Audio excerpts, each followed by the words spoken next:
A lost button. Toad and Frog went for a long walk. They walked across a large meadow. They walked in the woods. They walked along the river. At last, they went back home to Toad's house.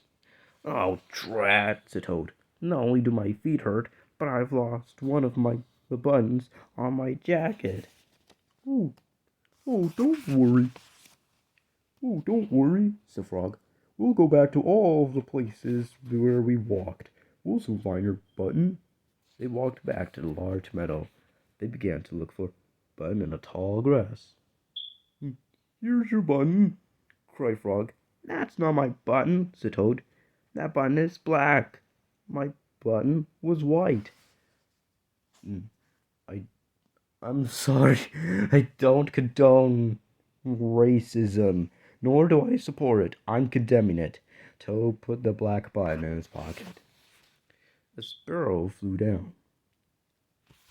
"Excuse me," said Sparrow. "Did you lose a button? I found one."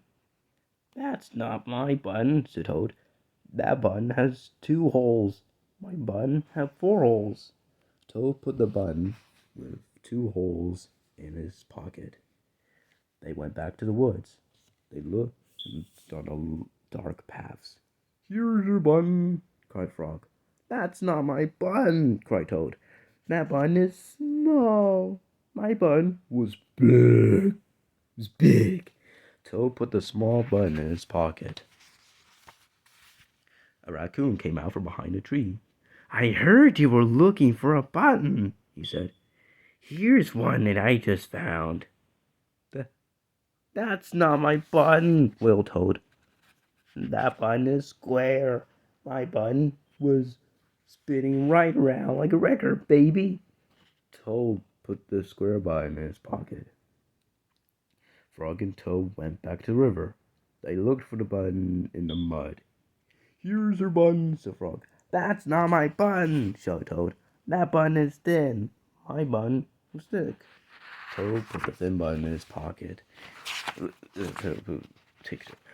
put the thin button in his pocket.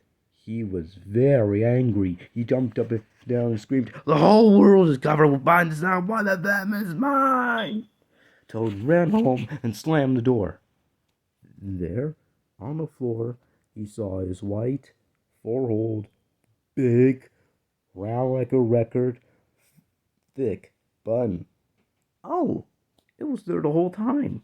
What a lot of trouble I've made for Frog," said Toad. Toad took all the buttons out of his pocket. He took his sewing box down from a shelf. Oh, Toad sewed the buttons all over his jacket. The next day, Toad gave his jacket to Frog. Frog thought that it was beautiful. He put it on and jumped for joy. None of the buttons fell off. Toad had sewed them on very well.